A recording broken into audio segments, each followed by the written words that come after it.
Hello, niaje wase. Karibuni to another episode of the Vile Inafaa Show. I'm your host, Eli. Some call me Eli, some call me Tol, but utanita Vile Inafaa. And as usual, niko na the hostess with the mostess. Oh guys, ni Jasule Mnashvila stress ako best. Mulama. Let's start show amazing sana. We have a lot in store for you guys. As time goes by, tuna tu show vile inaenda, and kama mwana luku nimepiga leo, if you know you know, and if you don't know, get it on. Lakini kwa niwajui, lazima tunakusikia juu mlima. Lakini nimevaa t-shirt amazing sana, pia msanii mmoja mkali anaitwa Neville. Shout out to Neville. Kwa jali hapa nimevaa banki unit. Shout out to B-boys. But that is just an insight of what we're going to talk about today. Tunaongelea music, and today tuko na msanii mkali sana.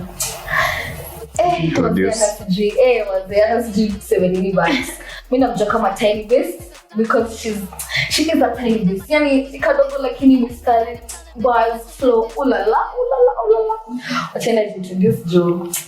Msanii mdogo sana. Karibu sana mami. Hey guys, what's going guys? It's your girl TULIA aka TinyBeast.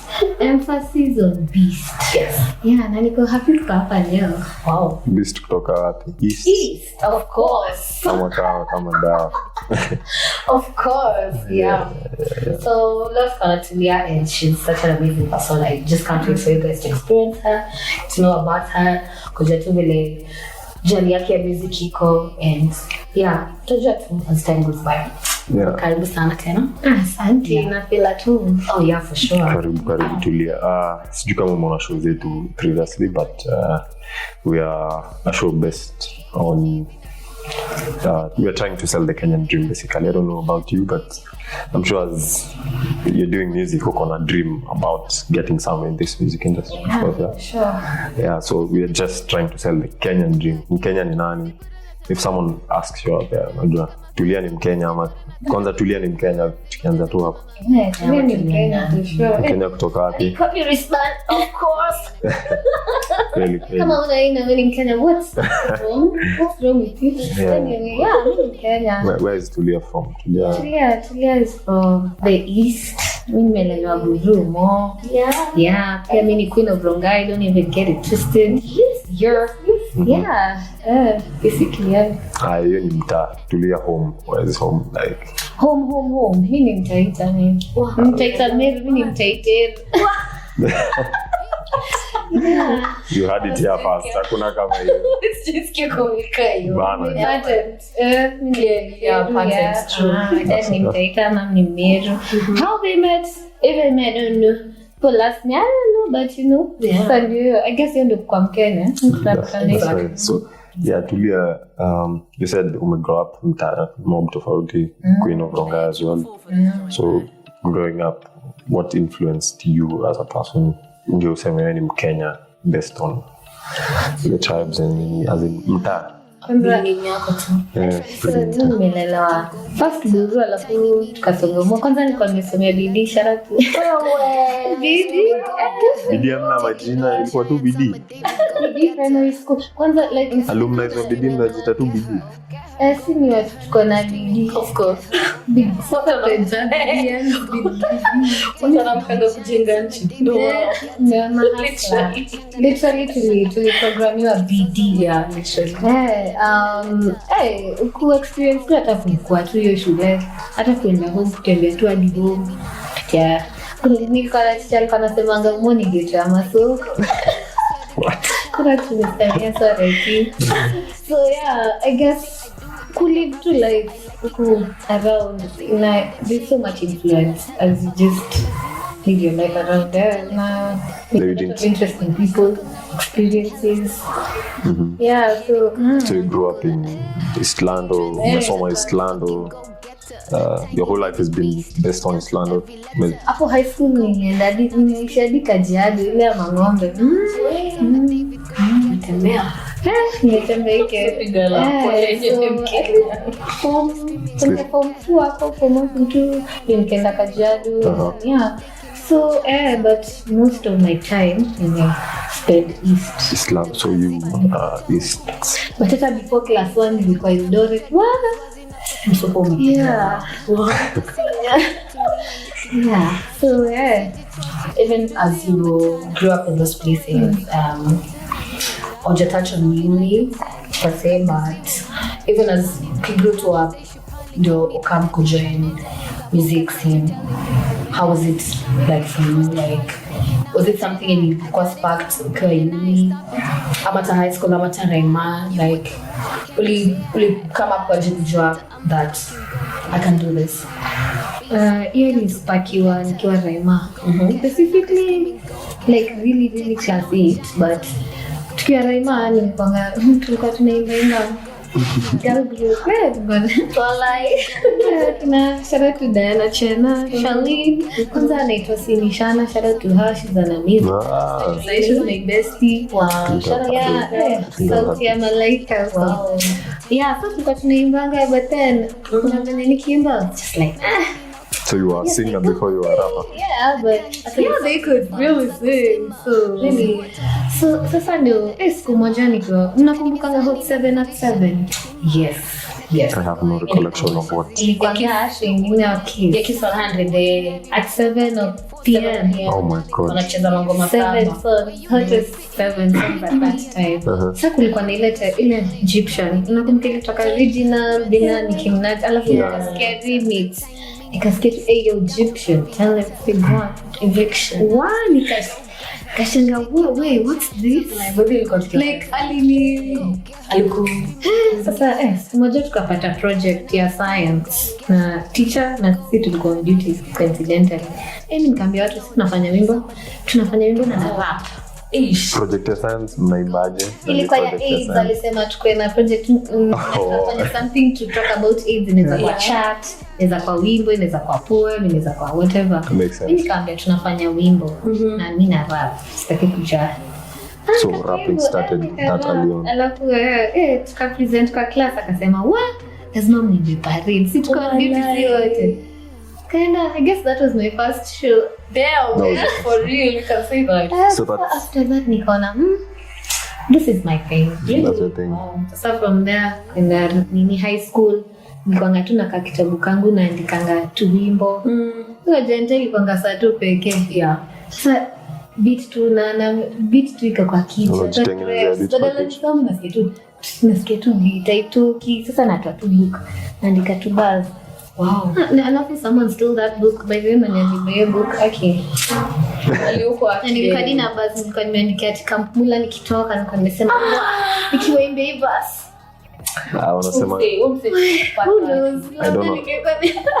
don't know if you've heard, but wanasemanga you can delay greatness but you can't always cut greatness. So as much as iliba kitabu you're still here, unajua. Yeah, so that's a really interesting early rap life. Nasema ulikuwa na rap at a really tender age. I don't know, umesema influence yako Nicki Minaj. Yeah.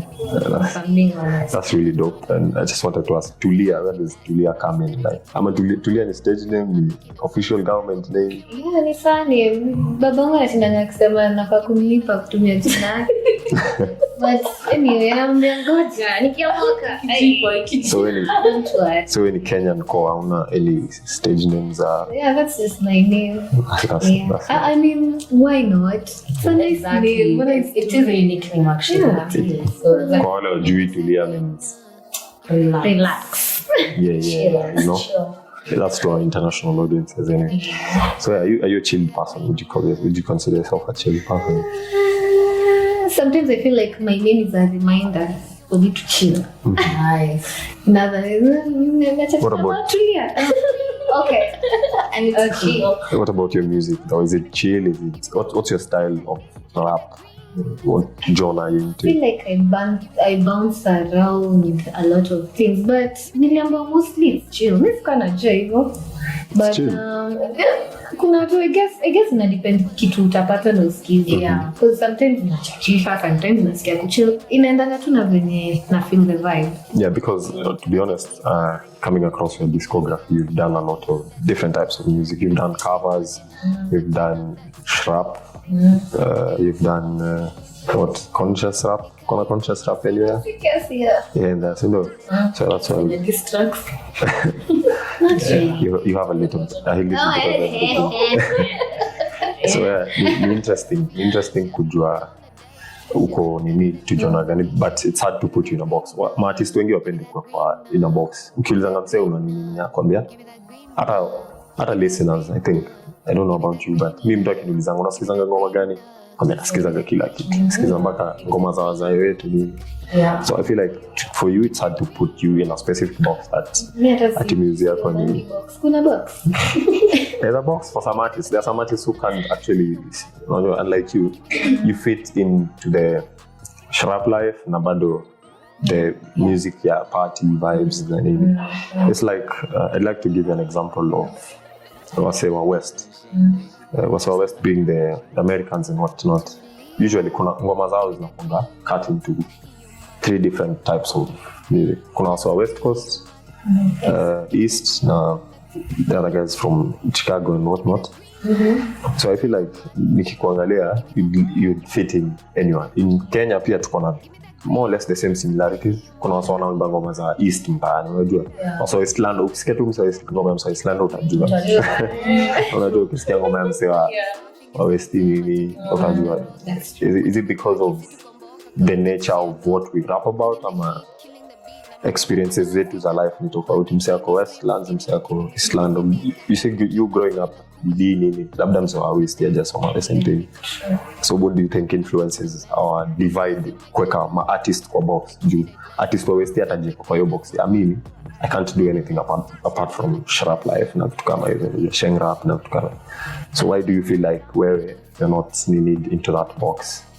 Confined into such a box. I feel like pia because venye tu like yangu imekuwa like sija kwa in one place, specific place. Maybe ningekuwa tu nimeka Iceland, maybe tu ningekuwa different, but interact with in a lot of spaces that najiona naanga naenda hapa niko like I can try this, I want to try this, I want to try this. So you've experienced both, best of both worlds, all of the worlds. Yeah. Because I feel like I feel like pia ni I feel like pia as an artist pali yuko the environment you're in can influence the kind of music put out. Okay. So I feel like when nime interact in a lot of spaces influence more your music. What about your, because just back on that music track, I feel like sticking to one would also give you a persona. Point in case, recently, Calicatel 5 has been released, and people kuna msana receive backlash sana for not sticking to roots. Ame jump back and forth into, and people are like, I guess stick to the no, and maybe she would have. And scale hizo heights on solve on scale. So do you think that's true? How do you feel about that? I mean, I guess venye alikuja hivyo hatukuwa tume-expect. I guess we had other expectations. I'm just gonna say that from what we've been listening to.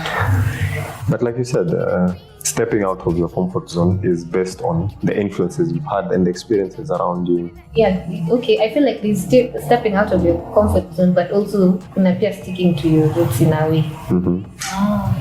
Yeah. So if you're in a space where you're supposed to, you feel like you're supposed to represent what you're about, I feel like that's what you should do. Most of my music, I guess, most of my influence juu nikifanya music ilikuwa Rongai mostly because kama ile ukiniliza campus ilipanga kucheka Karen. Okay.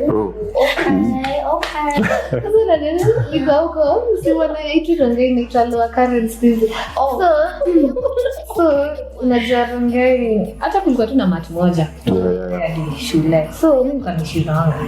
So most of my nikifanya music sasa nikiget into it. So most of the music utasikia hata ukitafuta artist Rongai utatafuta. So I feel like hata step into that space. And automatically represent strong guys. To represent wherever you're from. Yes. So maybe it's quite confusing how it will come. That's true. That's a little bit of every culture, and it's ni diverse. I feel like when ni diverse, I guess I listen to a lot of music. I can't be specific genre, so maybe I try to also not to stick into one genre. Oh my god, what if I did a rock song? You have a rock song? I can. Rock gani yani? Like, because hizo genre zote zinisikiza ni gani na kubamba yenye we can't even expect you to like, because just based on your music na vitu zenye wote pair. I think pop-ish. Really, I really like pop. Ikiwa infused with something else. Really notice. Kina Doja. Napenda Doja. Chill. Yeah, she is an artist. Doja naimba pop. I think I do it all. She does a bit of almost everything. Does pop. Yeah, rap. Oh my god. Anafanya rap gani? Doja is not rap. Look at me. Are you looking? I see much. Eli, come on. I envy you. Come on, table. I don't think I can give Doja a minute of my time, man. Sorry to say. Thank you for schooling me. I think basi unaweza sikiza rap zake pekee. Acha na pop, rap unaweza rap yangu nasikiza more conscious rap. That's what I was looking for. I was looking into your music, and I was seeing a lot of East London influence. Yeah, like you told us, you've grown up in East London. I feel like, do you think kuna kwanga na hiyo difference even ni so clear that kuna wase wa East London tunasema wase wa East London, wase wa East London. East London rap is influenced by that ghetto hardcore nini, and West kind of, that's why we see nini, rap is influenced by that bougie lifestyle and nini. Do you think that's the case?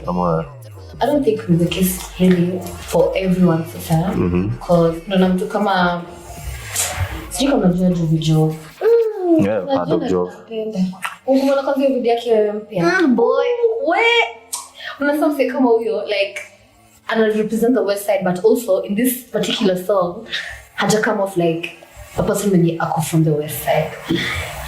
How does it come off? Because we feel like it may come off like mtu mwenye relate sana everyone instead of could relate now to the West Side. But he's one in a million. You see, like ni kama Jove ni kama ama ni wewe ndio kama Jove Jove is one of my like akina Jovi, Butros, K Green, akina Dopamine, EDF na the Shrap.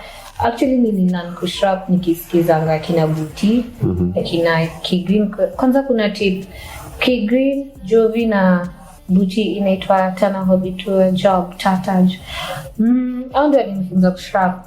Okay, because I used to listen to them, and the thing about Jovi, he's that guy.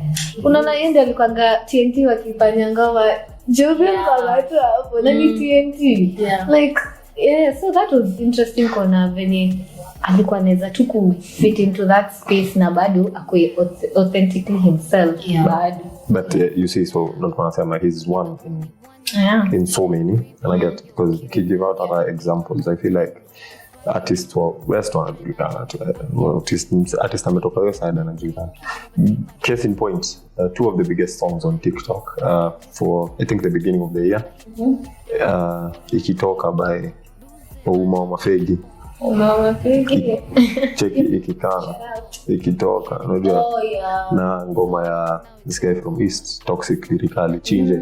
Two of those biggest songs, the difference is so vast. Yani unaweza unaget, so nikikanya angalia Joe na wewe you're one in so many. Jovi umesikia? Shout out to Joe by the way, tunatumia video yake ni kali bana, sindio? Yeah, so back to the journey in your music. So I feel like also your the type of beats you rap to is a very big influence to your style. Where do you get your beats from? Like, ni YouTube, ni... Of course, nikianza initially unajukia Who's your producer? YouTube, but my producer, shout out to Luigi. Oh my God, Luigi tumechapa kazi na yeye. He's the only person in town who songs. What a story we're here about, because tulipata na Luigi 2018 huko. Actually, I met him to my cousin. Shout out to Twizzy. Niambia kuna best producer. Sasa si akanichezeanga beat plani. Sinkarogea. Luigi akabambika. Is he a local producer? Well, yeah. He's my main producer, I can say that. Ni Mkenya, eh? Yeah, Kenya ni Mjerumani. I assumed Italian because of the Luigi name. Si Mkenya. Okay, sijui anasema jina. Anaitwa Luigi. Yeah. Okay, makes sense. So yeah, na alikuwa so open to, and he was so dope. Nashanga kai. Anataka take a chance on me, mimi mse green. Actually, coincidentally, hata wimbo yetu ya kwanza kwa nini itwa Green. Wow. Yeah, so tukafanya ngoma, tukaendelea tu hivyo, akaanza kunitumia packs. Alafu sasa rili yake alikuwa ngana beats zake kwa flash, rili yake ilikuwa Tulia. Kama mtu anafanya ngoma na wewe, halipi. Kama fanyi na wewe, analipe hiyo beat. Sasa hivyo ndio hata yake endelea kunipromote. Sasa mtu ana beats ni sick. Na zilipata inabidi tu afanye ngoma na mimi. Tukaendelea sasa tukaendelea, watu wanaanza kujua, wana reach out to yeye. Akibambika na artist anaanza ikaendelea akafika tu naka. So happy for him. So how many years have you known this producer? You've been working for 7 years. Yeah. That's nice. Ni mtu. Shout out to Luigi guy. He's a very humble guy, like knows his work, anafanya kazi, self-taught even. Really, yes. The reason I was asking if he's Kenyan is because I noticed a lot of your songs are like clear, like naturally made up beats. No, kama kuna something sijui na unaweza nishow, but it borrows very little from other beats, like ni fresh off the cup, unajua. And most, not to be harsh on Kenyan producers or anything, but I feel like most Kenyan producers rely on that sampling technique. Sampling is not a bad thing. Wanasema it's an art and whatever, but yeah, no, maana nilikuwa nakuuliza kama Luigi ni Mkenya because I think you can tell sound yake ina influence sana style yako, and it's really dope, you know. Yeah. So what's your opinion on working with Kenyan producers other than Luigi? Okay, me personally, I love my producers. I've worked with amazing people. Shout out to Itika, shout out to Oktweni, shout out to Truly. Guy, like, okay, me sijui, I guess me, you know. Nini ya episode yetu itakuwa shout out hapo chini. Tutakuwa mingi. Love, man. Like me, okay, but nime have a good experience working with producers in Kenyan producers. I can't really say niko na nini. Okay, kuna wengine wanapanga. Kuna msanii mwingine kwanza ametupea tu beat, alafu siku moja tu unachill hapo YouTube. Nasikia hiyo beat. Wacha like. Anyway, aliiba ama alisample? Aliweka tu tag. And it was like, He was probably sampling. That was not That was a full-on reuse. Yeah, but most of the producers hata na watu wengine shout out to Jane. Usually, kama utika Luigi cause gesa nini atanitumia pack. But sasa kuna wenye wana make up beat na wewe. Sasa unaona hata beat kitengenezwa na So do you have a problem with sampling as an artist? What's your take on sampling? It's intentional. Can you tell me about sampling? Can you tell these people about?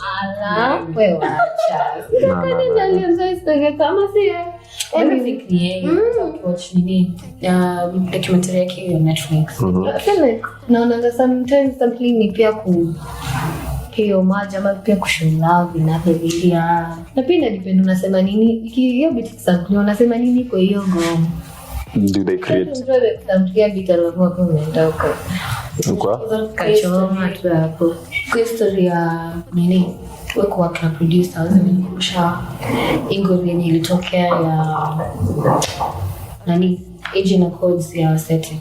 So tena kwanza kuna maneno wanzana kula masters stupid bana code shout out manzeni usopangu menukia bana tunakulo 3560 to the one. So unaona kama nini situation kama hiyo ulipata that people were saying not even people I think the whole setup was apparently even the song wasn't for them. Song haikuwa ya wasanii, song ilikuwa a producer. So imagine, see, apparently he's the one who posted that on his YouTube, stuff like that. Yeah. And that has got me asking, like, okay, work na producer. Is it because he ametoa beat aka producer aka mix and master ngoma ni yake ama jiwendo umetoa vocals ukaandika lyrics and bars ngoma ni yako? Because I really, after your story, I really tried to understand how such a setup works na nilishinda bidii sikuradanisha at all. Kwa nini ngoma ni ya producer na kwa nini ngoma ni ya producer na si ya msanii na kwa nini ngoma ni ya msanii na si ya producer? Mambo ya muziki ajua tu muziki. Ndio ukatuambia. Okay, unajua pia kuna kuwa kuna royalties. Kama mtu kama Luigi, that's how we work. Yeah, kila mtu anapata 10 zake, like percentage yake hivyo. So kwa sababu na kwa hivi mimi kama ingekuwa ya producer labda nilipe hiyo verse hii kwa ngoma yake sasa. Kwa sababu sasa iko hivyo nikuja hapa nifanye nini? Na tumetengeneza beat but pia mimi nimeandika verse na exactly. So kunafaa kwa kunafaa kwa hiyo kunafaa kwa hiyo agreement. So ngoma inakuwa ya mtu either kama mimi venye najua. Correct me if I'm wrong kwa comments.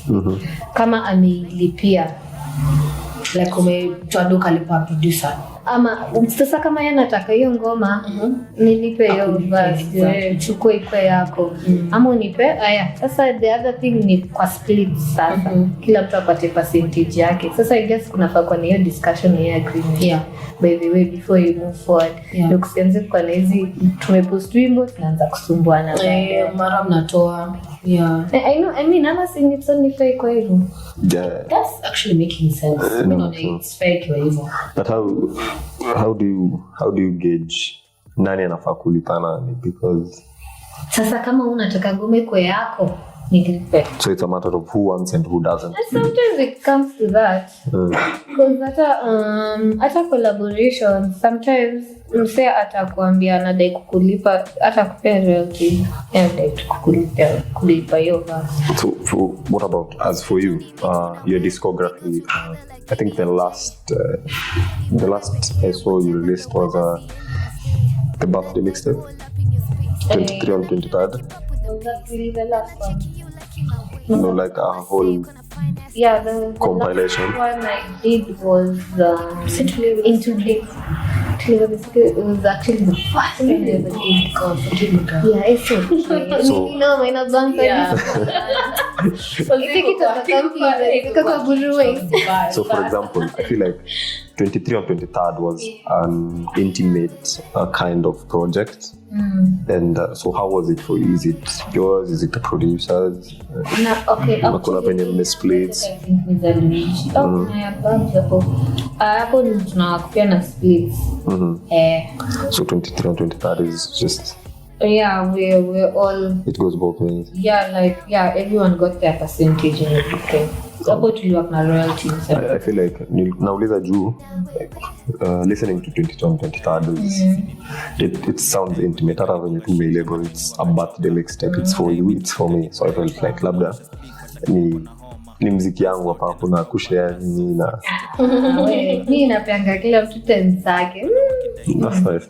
So you know, even them when they send you those packs, they send them like what you expect. I'll do the right thing by them. So na even do unaendelea ku maintain hizo relationships. So Because I feel like it also in affect the hip hop industry to be specific, because the music industry in itself is, I don't want to say thriving, but it's economic. People are making music left, right, and center, and it seems to be paying their bills or whatever. But but hip hop, I feel like what on a struggle wengi sana ni hip hop, like real rappers. Si ati watu wengine rap ni real rappers, but I feel like hip hop industry do improve. What do you think? What do you think should be done more? Do you think? No, what to understand the music business? Who, the producers, the consumers, or the artists? Especially the artists. Unafaa kujua the music business because unaweza chezwa hapa. Wewe ushaichezwa? You live and you learn. Sometimes the hard way. TULIA the secret, Akia, exactly. Most probably. Take us through your discography. Tuambie wapi ulicheza. Very well done, professionally done. Shout out to the secret. Unajua the secret you say. Really, it can be literal. Yeah, like hata akisema inaweza kwa TULIA. Wow. Yeah, that was a good project. Shout out to him. You have to work na splits. Everyone got their name. But sometimes unapata mseme postwimbo ajakupea. For example, for you, which one did you experience such? No, hata specifically hata just one. Sometimes mtu anakuskulabu hata kuweki kwa nini anaweka jina hapo kwa title featuring tu hata hajakuweka huko kwa description box kwa nini aja link page yako. Sasa tu nenda tu kwake nini wewe umetoa wimbo na hata si kwa si hata when it comes to producers and artists hata kwa mashows zenye umepiga umetumiwa as well, like you can also give us an insight on that. I'm sure kuna places wamekududu umepiga shows locally wakakududu nakwambia atakulipa una bado leo tu na ngoja tuwataje ama hata nakumbuka kweli. But most of the shows I go for, the first one I went for was so nice. Kid. Oh, Kid is a nice artist. Shout out to Kid as well. Because you sell, keep 60, I keep 40. Wow. Clean. That's nice. So I think hata nilianza kulearn from there, but kuna shows zingine tu ukienda tu unajua tu hata mtanipa. Na tu kujiexpose. Exposure. Najua tunadising exposure, but we keep doing it. Yeah, but fact. Unajipata tu wamse. Unajulizanga sasa nimekaa home 5 months sijaenda show. Acha tu nijipe. Yo. Nasikia tu unawashwa tu nataka kwa stage anyway. Lakini know your worth as an artist, by the way. Just know your worth. Even as a person, know your worth.